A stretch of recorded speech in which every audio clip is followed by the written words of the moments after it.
G'day, FideMaster Curtis. This morning I played a few extra games trying to get my rating back, and I want to show you two games which I played in the last hour, which are probably good examples of for beginners, right?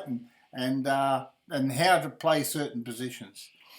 So here we are. We'll get into the first game. The first game is against Dominus. He's 2018. He's from Argentina, and he has the black pieces. Okay, so E4, E6, it's a French defence, classical. The Richter attack, the Richter attack. As you know, in the Sicilian, against the Sicilian, they often play the Richter rouser. So Richter was quite a brilliant theoretician, and he got a few chess games named after him. Right, so D4, I played D4. And the whole idea is just to get the centre, as we know. D5, and to counter the centre. Knight C3, and now that's just to support the pawn. And I've played this position tons of times, so people that follow me on Twitch TV or in my YouTube videos, they'll often see me play this variation. Knight to F6, and nearly all my opponents will play knight to F6, and it's a book move. And I played bishop G5. Now you could also have the opportunity of taking the pawn or pushing the E pawn. Okay, black often loves you to push the pawn, the E pawn, so they can then counter attack with C5. Okay, so if you push the pawn, they retreat the knight, and then they counter attack with C5. Okay, so we played bishop G5. So I just pin the knight.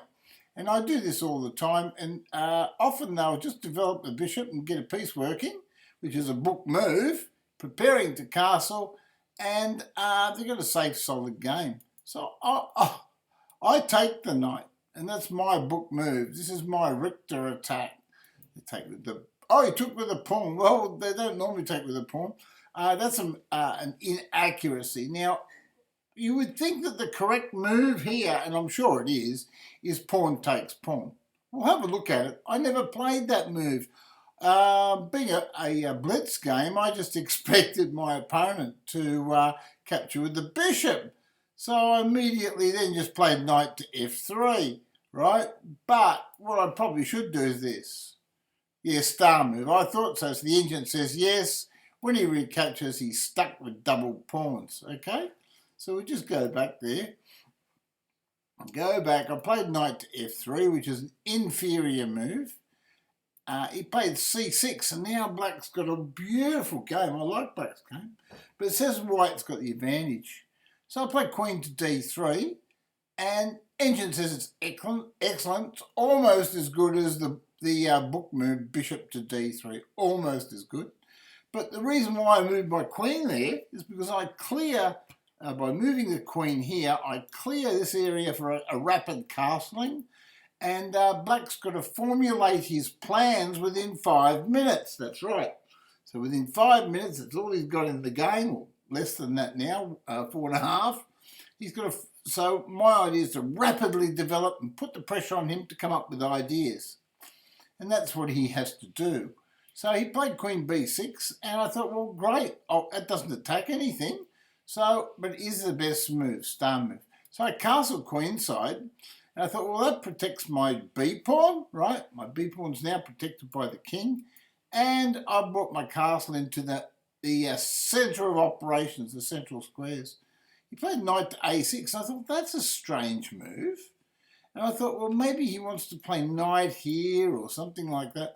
So I thought, I know what I'll do. My bishop is blocked by the queen. So I thought, well, I will move my queen. That's the logic behind it, okay?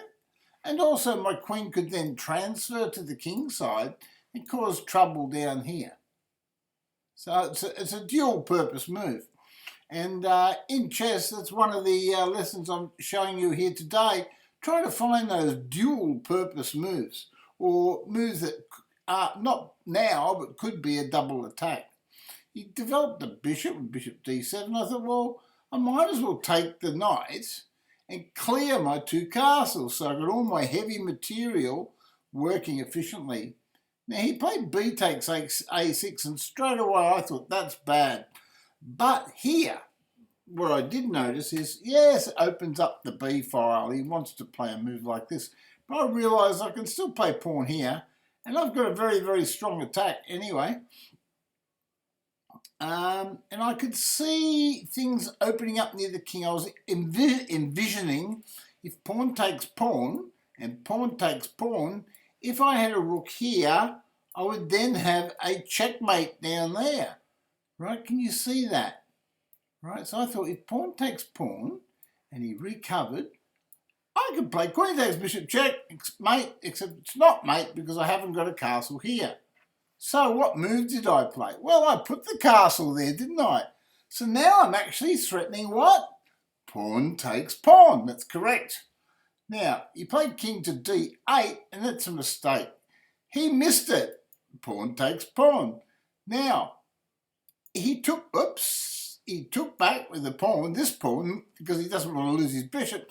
But now comes knight takes pawn. Correct. Now if he plays pawn takes bishop, well, queen takes bishop check. He played queen to a5. He wasn't happy about, it's a star move, it's the best move. Wasn't happy about dropping his pieces. So I took his thing and he recaptured with the king. Okay. Now, Engine says, funnily enough, in the complications that queen takes pawn is the best move. And the reason why the Engine says this is because there's a mini attack going on towards the king, which is the white king. It's a bit naked. And but white's still winning, right? According to the bar on the side of the board, white is still winning. Okay. And do you notice something about the position? Look at these pawns. 2, 4, 6. He's got 1, 2, 3 pawn islands, and white's got lovely pawn sets. So when he takes with the king, right, he did take with the king. Well, he did help me because I just simply played a3. The Engine says that it's a mistake, and queen d5 was best. So the Engine's saying push your pawn. That's the best way to play. But I was happy to just block it. He played rook on the a file to b8. Now he wants an attack. Well, now I push the pawn, don't I? d5. I want to open up his king in the middle. And now there's no checks or anything, so my king is nice and safe. And he played queen to b5, so he wants the check. So what did I do? I played d5. He played, I'll go back there. Queen d3, e5. Oh, queen to b5. I play queen to d4. I'll get that right. My apologies. Okay, I play queen to d4. Simply centralising my queen. Right, centralising my queen, defending the pawn, and just wanting to continue with pawn takes pawn, open up his king. Right, so he played e5, an atrocious move, but he didn't see why it was atrocious. I played knight takes pawn. Well, the point is, as you can see, if he recaptures, which is what happened, queen takes pawn check, and now his position's frankly a mess. He really should play bishop here. I think that's probably the best move he's got.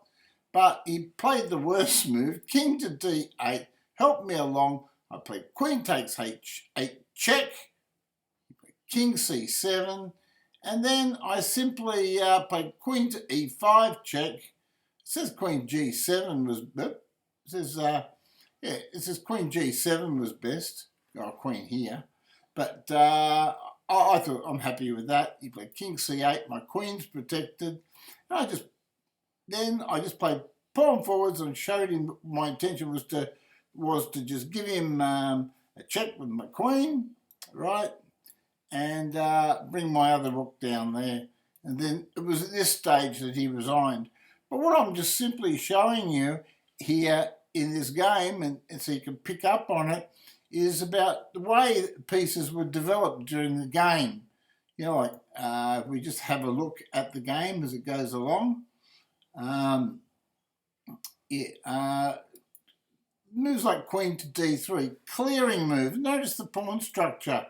It did boil down to that at the end of the game. And notice how important the pawn structure was in the centre of the game.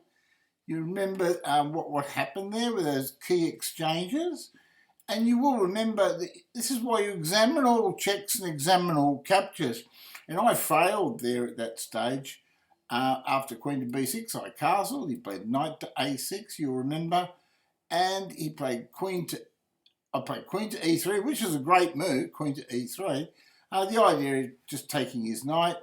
Also, the idea of taking his pawn at a critical juncture. It just all came to pass.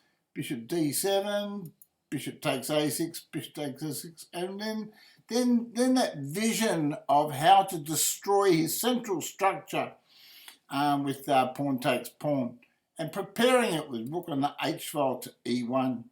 Okay? Oh, of course, we now know he played king to d8, and he was busted after e takes d5. And the game is basically over after that move. Okay? As indicated by the bar on the side of the board. I'll now go to game 2. Game 2 in the chess archives there. And you'll really like this game, I think. I think so. Rightio. This game is, I played with 94% accuracy. The last game was 94.1% accuracy. And this time we're playing AliasAnders. AliasAnders. And he's from Germany, right? From Germany? I thought it was Belgium, but it's Germany. Right. Right, he's from Germany. Okay, now I hope I got the right game here. So I just did play 2 games against AliasAnders. I'll just double check with the archive. Sorry about this. Yeah, I just played AliasAnders. That's right. So I only played 1 game. 94 point plus accuracy. And we'll get into that game now. Right. Just whack in the analysis on chess.com. Always helps when you're talking about a game. And I strongly advise people, I always do, to go into chess.com and analyse your games, right? And see what the engine thinks about your moves. Okay? It's a great tool on chess.com. Okay, so d4, knight to f6, knight to c3, and it's a queen's pawn opening. It's a Chigorin variation, right? Chigorin, another player of olden days that was a great theoretician. d5, this is the Chigorin variation, but I think there's also the Chigorin defence as well. Bishop to f4 is played, and we see this in the Eric Rosen channel and that. I don't know that it's played with the knight on c3. Normally they'll have this set up with pawns on e3 and the knights on f3, the bishops on f4. And the whole idea, of course, is to play an early knight there if black makes a mistake, and then power up, power down on here with a check. Okay, so that's always the plan. So I played c6 to prevent all those plans. Now the knight can't come here because we'll take it off. It's very logical chess, isn't it? Anyway, so he played e3, right? And you're going to love this game. I think you will. Bishop to f5. You tell me in the comments column on YouTube whether you really enjoyed the game or not. Bishop d3. Now here I thought for a second, only a fraction of a second, because it's only a 5-minute game, and I'm sick and tired, as some of my followers know, losing on time. So I just quickly decided, well, I don't want to take his bishop. If I take his bishop, his queen takes back, and he's fully developed. So I'm thinking, well, I don't want to help him. So, okay, so I just played bishop g6. The engine says e6 is the correct move, and I can see why. Okay, can you? Right, engine's saying e6 is a good move, because then if he takes the bishop, pawn takes, and then you've got more active influence on the e4 square with the 2 pawns. Okay? Very logical by the chess engine. Well done, chess engine! Anyway, but dummy here plays bishop g6, but it worked out well. It worked out well, but only because I was creative, and you'll see why. So he played knight c5. He went backwards. That's a funny move, this one. This is almost an admission by my opponent, my honourable opponent, that the knight should not go on c3 because it inhibits or prevents the move c4. Okay, so I played knight b5 to d7 and got another piece working. Now, I've got, when I look at my position, it's his move, but I look at my position, I've got two moves to castle, right? One is push the pawn, right? Second one is bishop here, and then castle. So I'm looking at my position, I'm saying, I've got to make two moves to castle, get my king fairly safe, or to do some sort of counterattack. But I'm going to watch what my opponent does first. My opponent's only going to make one move to castle. So he can play knight to f3. He's got a perfectly great game. Knight to f3 and then castle. So, but Engine says black's actually slightly better. Unbelievable, eh? Anyway, he played c3. I played e6. And that's the logical move. It's a star move, best move. Engine agrees. Knight. Now here comes the funny business. Gee, that knight's wandered around, hasn't it? Well, firstly, the knight came here earlier in the game. Then we see the knight go back here, blocking the other knight going there. And now the knight goes over there. So this knight's had 1, 2, 3 moves with the knight in the opening. And this knight here on g1 hasn't even moved. This is telling us that black's doing something wrong. Now, this knight here is only moved once, right? Now, you'll find that, watch this knight's going to move one more time. And when this knight moves, okay, when this knight moves one more time,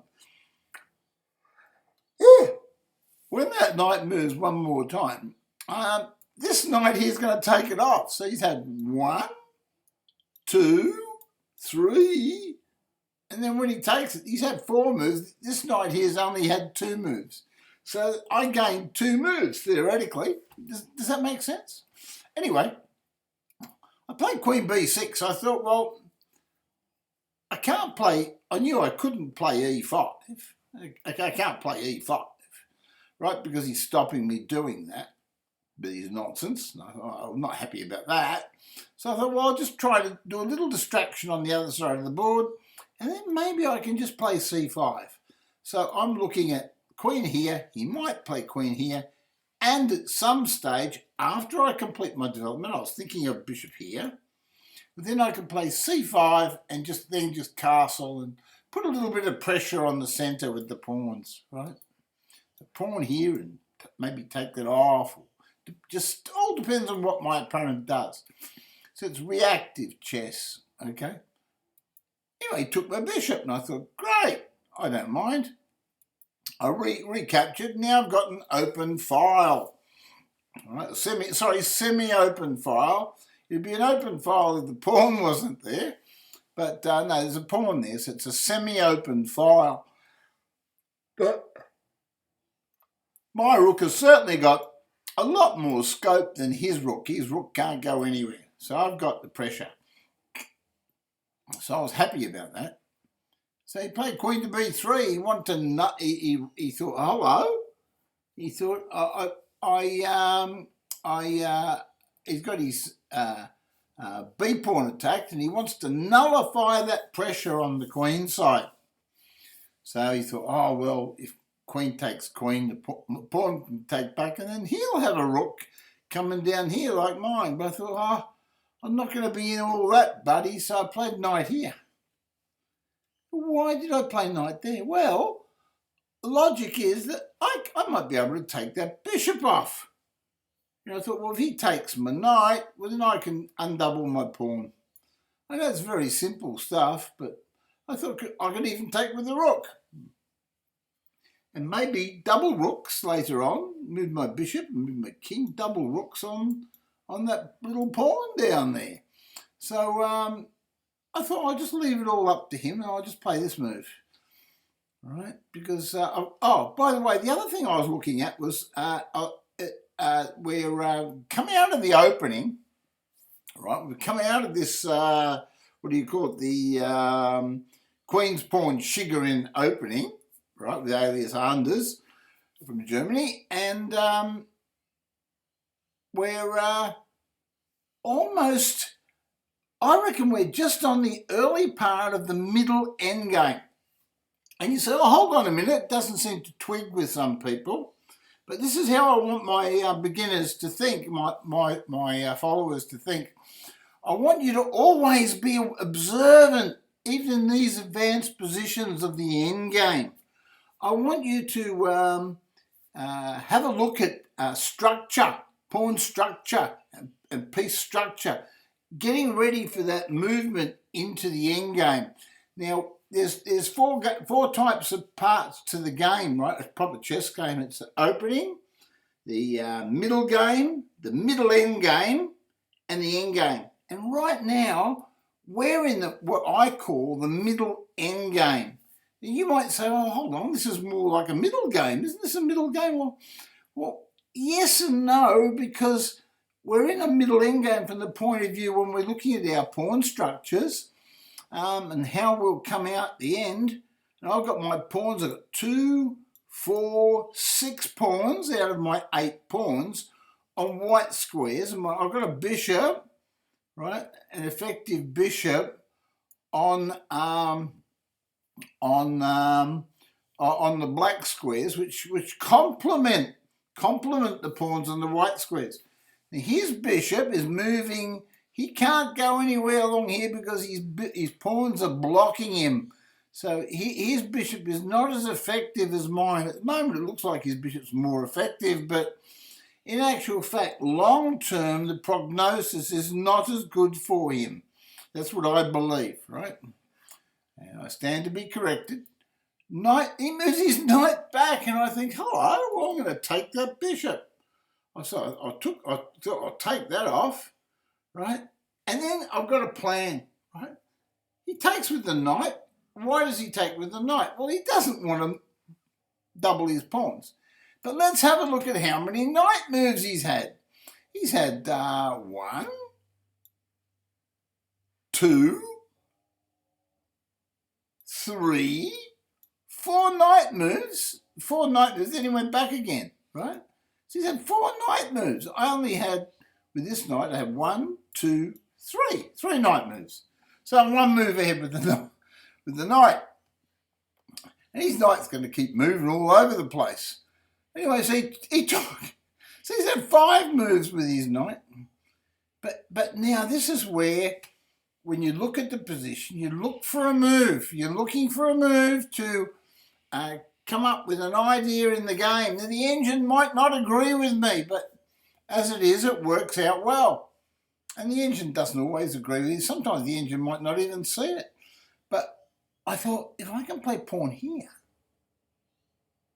then my next move, I can move this pawn up here at some stage, and then I'd have nearly all my pawns on white squares. That was my target, because I want to make my bishop as effective as possible. Anyway, I'll show you what happened. I played pawn there to chase his knight, because I thought he loves moving that knight. And he moved his knight to d3, and I thought, well, I know what knight to d3. He moved his knight to d3. So I played bishop d6. Right? So I developed my bishop. And my bishop and rook are looking at this pawn. I can't capture it at the moment, because after rook takes pawn, rook takes rook, bishop takes, pawn to knight 3 would trap the bishop. So you can't take the pawn there. That would be the poison pawn variation. But I want to show you this pawn. Watch the movement of this pawn. Now, this pawn's had 1 move. Now, when this pawn finally stops moving, it'll be the end of the game. Right? It'll be the end of the game. So maybe I was on the right track with pushing this pawn, because finally, my last move that I play in the game, and it's the end of the game, he resigns. Right, watch what happens. G3, and he puts a pawn on there, and I thought, well, I know what I can do. I'll play pawn here. Right? Now, that's a star move. It's a star move. It says F6 was an alternative, but the engine loves that move as our best move, okay? All right, and so do I. So I pushed my pawn twice, right? And he played knight to e2. He loves putting a knight on that square, doesn't he? I played g5, and I thought, well, why do I do that? Well, the point is I don't like his knights occupying the square. So I'm using my 2 pawns as like a little mini battering ram to suppress his knight activity.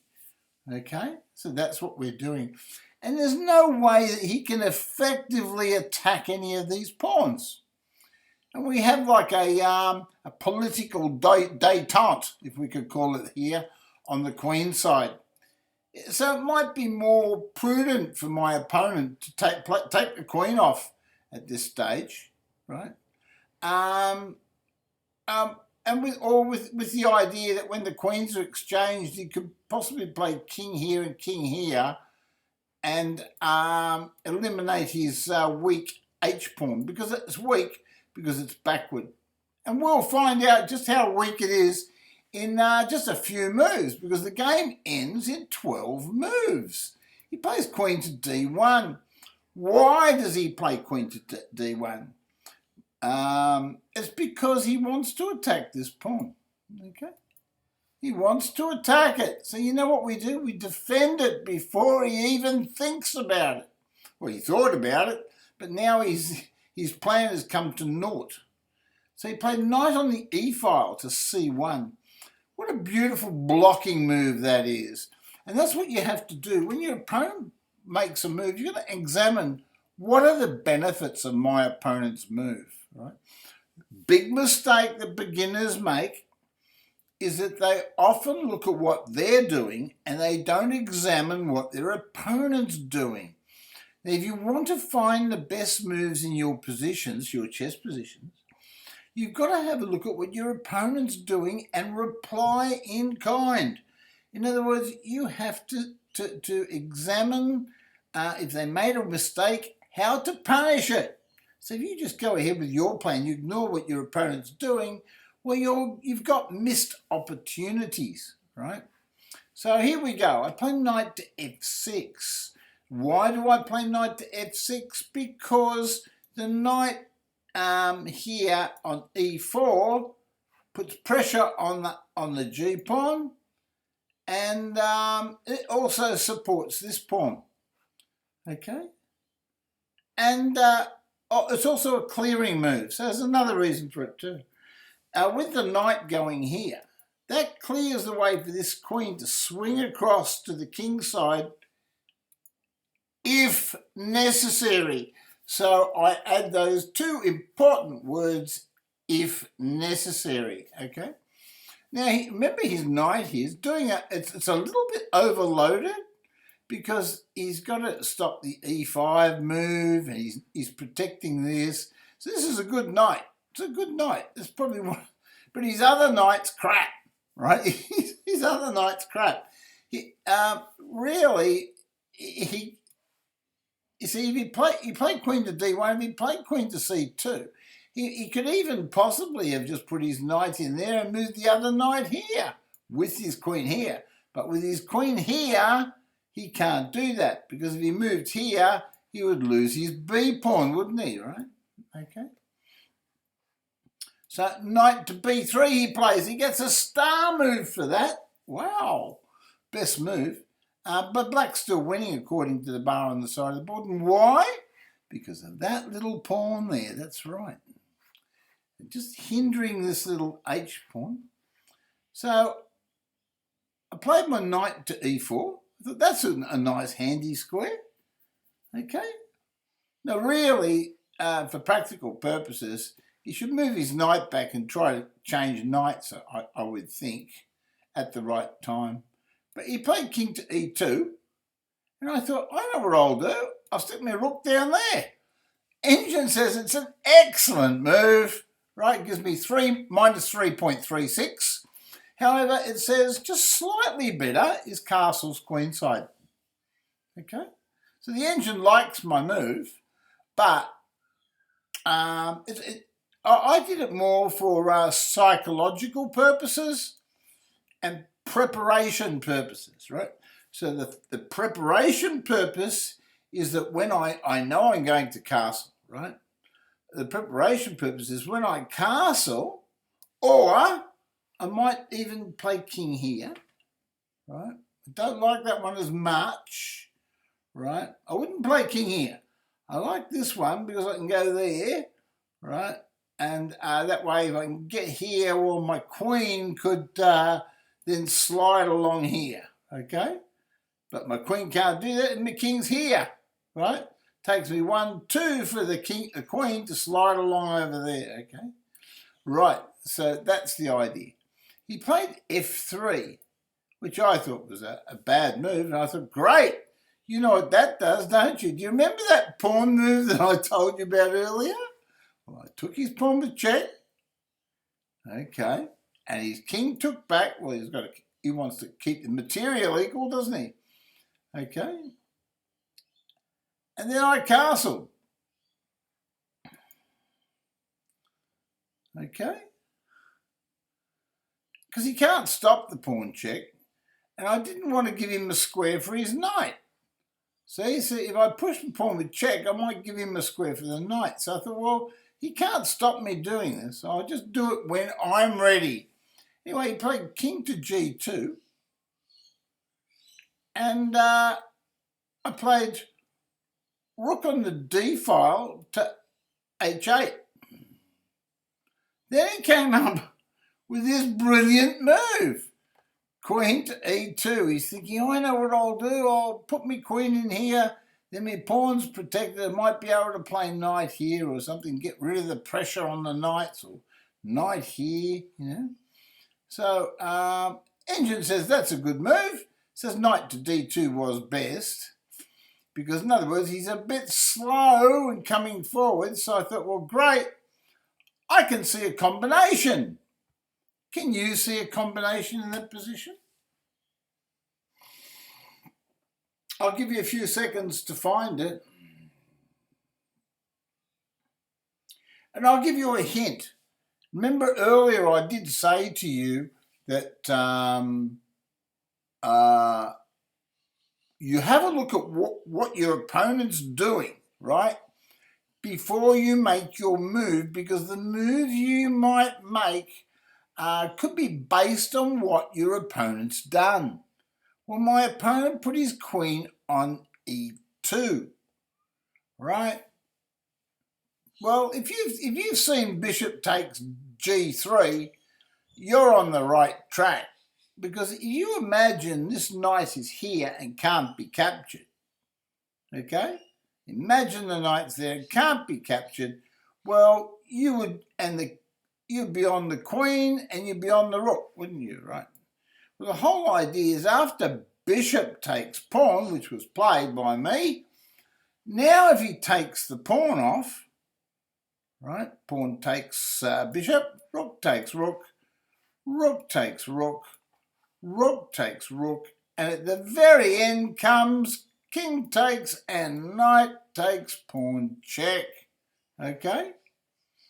Right, so that's it. So that's why we played bishop takes g3. Now, he played a bad move. He actually played queen here because he didn't know what to do, okay? And so I took a pawn with check, star move, best move. He took back with the rook, okay? I played rook takes rook check, okay?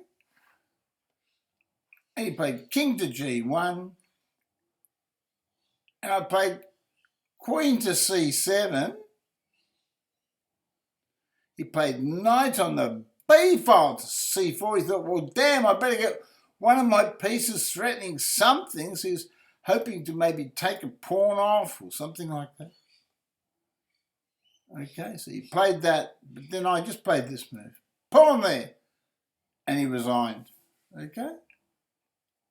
Now, the game may have continued queen here, right? And then queen there, threatening checkmate. And then he thought, oh, I've got to stop the checkmate. and then comes rook takes, queen check, king takes, and the game would have continued check, king here, and horse checkmates. Right? So I hope you enjoyed that game. I hope you found it instructive.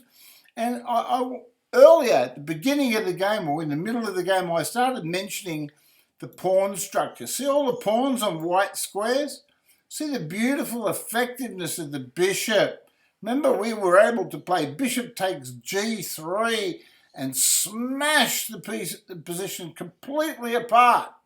Right? All because we had our pawn structure correct, good pawn structure. We had our effective black bishop, and our pieces were well coordinated, whereas his knights were interfering with each other and they weren't moving fluently in the position. And also his rook is still stuck in the corner, and guess what? It never moved.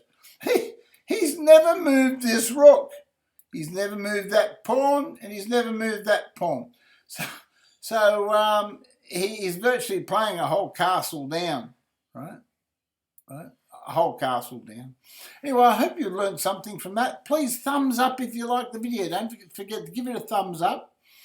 Put something in the commentary. I always like to see the comments. I do read them if you make a comment on my YouTube video. And my PayPal link is in there if you want to we can subscribe free if you want to watch more videos, and if you want to make a donation to help me keep going with the channel, then yeah, I've got a PayPal link there, so you can always make a PayPal donation, and that'd be really appreciated because I don't get many. So anyway, till the next video, I enjoyed sharing those two games with you, and I wish you and all your families well in these difficult times around the world for all my chess friends. Bye for now.